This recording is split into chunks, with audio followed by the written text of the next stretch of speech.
The following is a true story of something that happened here at the cottage in the magical forest. I had always felt comfortable in the solitude of the forest. It seemed my whole life a quiet whisper had led me to the remote cabin high in the mountains. Nestled among the spruce, ponderosa, and gamble oak, hidden from the bustling world at lower elevation, my cabin became a sanctuary where the only sounds were the wind rustling the evergreen boughs and waxy green oak-shaped leaves, along with the twitter of birdsong, the chirping of squirrels and chipmunks, and occasional gobbling of wild turkeys. Every evening, after the day's tasks were done, chopping wood, gathering water from the nearby stream, tending to my small garden, I stepped onto my back deck, breathing deeply the night air, crisp and clean and filled with the scent of pine and earth. In early spring or late fall, I wrapped myself in a warm blanket, my breath visible in the cool mountain air, and looked up into the sky. The stars in the mountains were brighter than anywhere else. Without the interference of city lights, the night sky formed a vast, glittering canvas. My eyes inevitably found their way to the northwest, where Ursa Major stretched across the sky. The constellation, with its distinctive shape, always felt like an old friend. To me, the shape was more than just the Big Dipper. It as a mama bear, looking out for me, guiding me, and protecting me. I'd learned about Ursa Major from my 6th grade trip to Outdoor Lab, where I glanced through a telescope for the first time and saw the planets as more than just dots of light.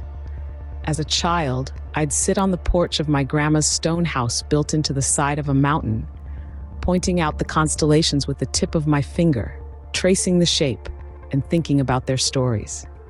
I carried those memories with me to the cabin where they became a part of my nightly ritual. Standing on the deck, I felt a connection not only to the stars but to my past and future, as if I were standing beside my younger and older selves, sharing the quiet beauty of the night.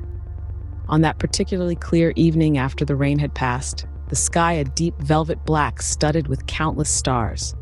My gaze locked onto Ursa Major, and I felt a sense of peace wash over me, knowing that everything would be okay.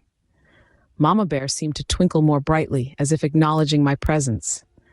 I thought about the symbolism of the bear: strength, courage, protection. I knew that in many cultures the bear is a guardian, a fierce yet nurturing figure. It's also part of the Artemis myth.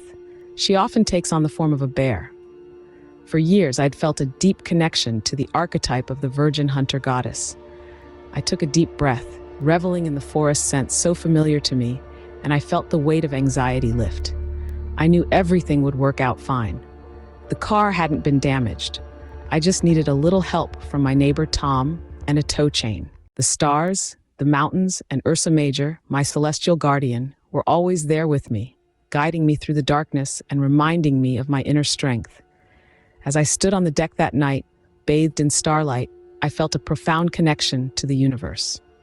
The mountains, the cabin, and the night sky were all part of a larger tapestry, one that included my love of the land and the enduring presence of Ursa Major. I whispered a quiet thank you to the stars, feeling their light and guidance deep in my soul. Nights in the mountains were quiet and peaceful in a profound way. I slept better at the cabin than anywhere else I'd ever lived.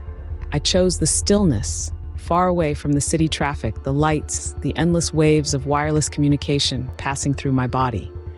Each evening, I'd step onto the deck and look up, finding my mama bear in the sky.